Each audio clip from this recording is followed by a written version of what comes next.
Don't just eat it because it's good for you. Eat it because it's delicious. Today, we're going to go through 3 different types of organ meat and how you can prepare it and cook it very simply to produce a delicious, simple meal that has an amazing amount of iron and nutrients in it.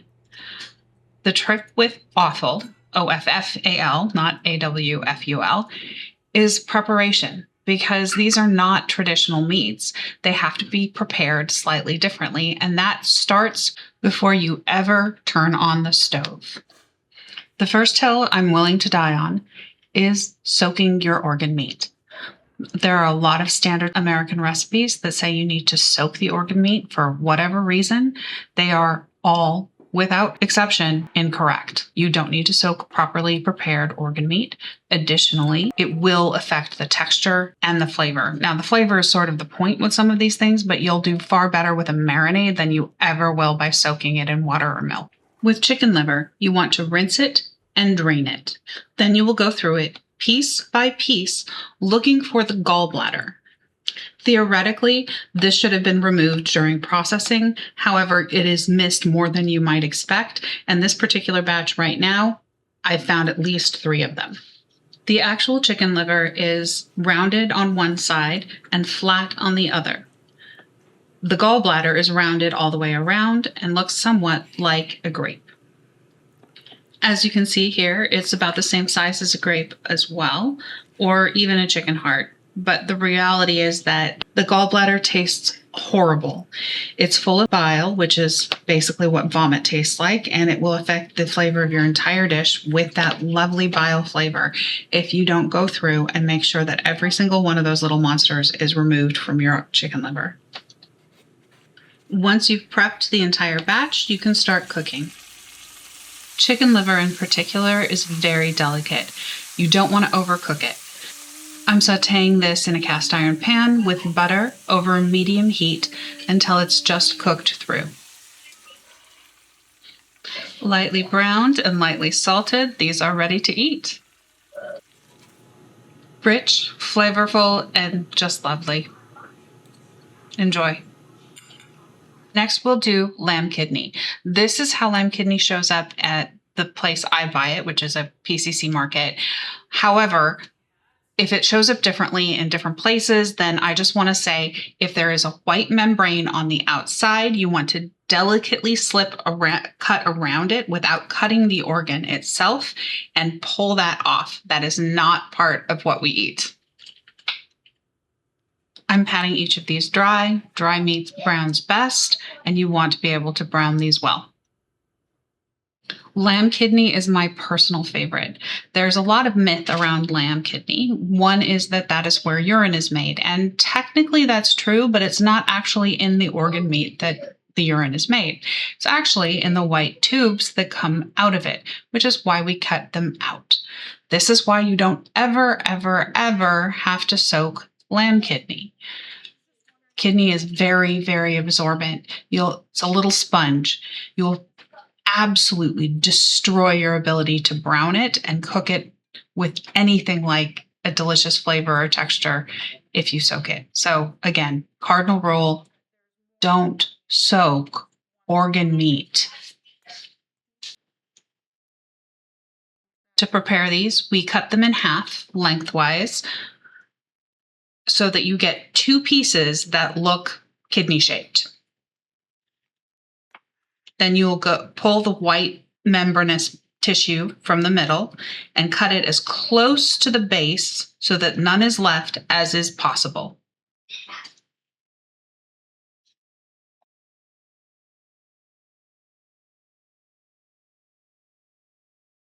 Once you've cleaned all of them, you're ready to cook.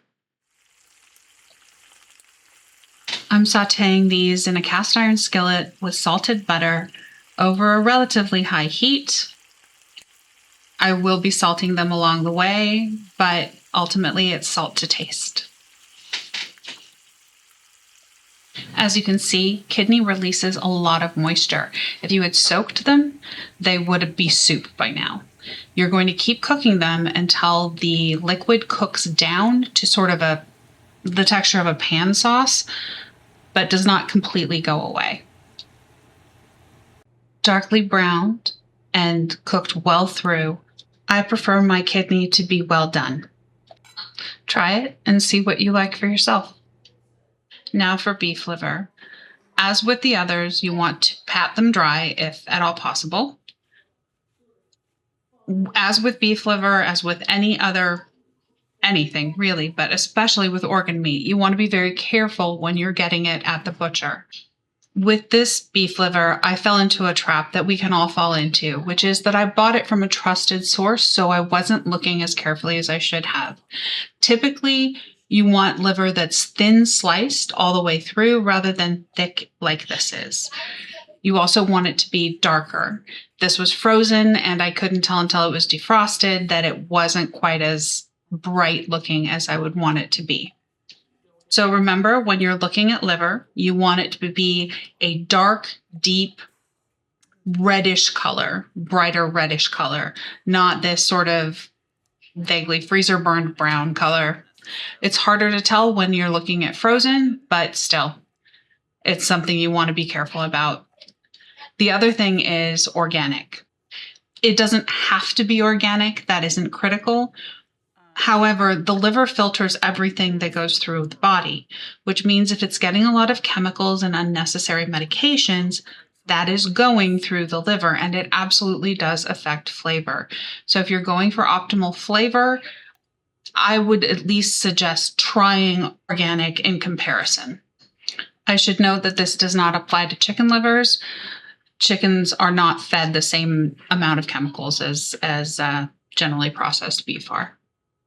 You also want to be careful that they haven't soaked the liver for you in vinegar. Some places will soak it in apple cider vinegar. Go ahead and try it, and if you like it, that's fine. However, it is, again, it's just bad. It's just wrong. It's not okay. Don't do that. Stop it. When you prep it, you want to make sure that everything is cut to an even thickness, and that's what we're doing here. We're going to slice them so that they're a similar thickness so that they cook evenly and roughly the same amount of time. You're trying to avoid some things being shoe leather and other things being underdone. And once we've cut everything up, we will move it over to a pan. If you want to cook them as steaks, you absolutely can. If they're thinner, that's when I tend to do that. However, with this particular setup, and just because I like it, I decided to make this as liver and bacon. So I'm sauteing the bacon right now, but that's why I cut it up into strips so that I can saute it into the bacon and have just a more even cook and more bite-sized pieces.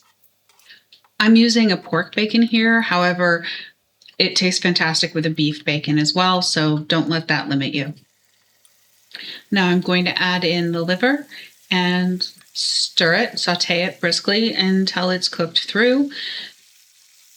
It's very easy to overcook liver, so do be careful. Just check and make sure. You'll find a texture that works for you. It is a different sort of a texture, so try different things and see what works. To my mind, beef liver has the strongest flavor of all the different organ meats. So it's one of those things that some people may never develop a taste for.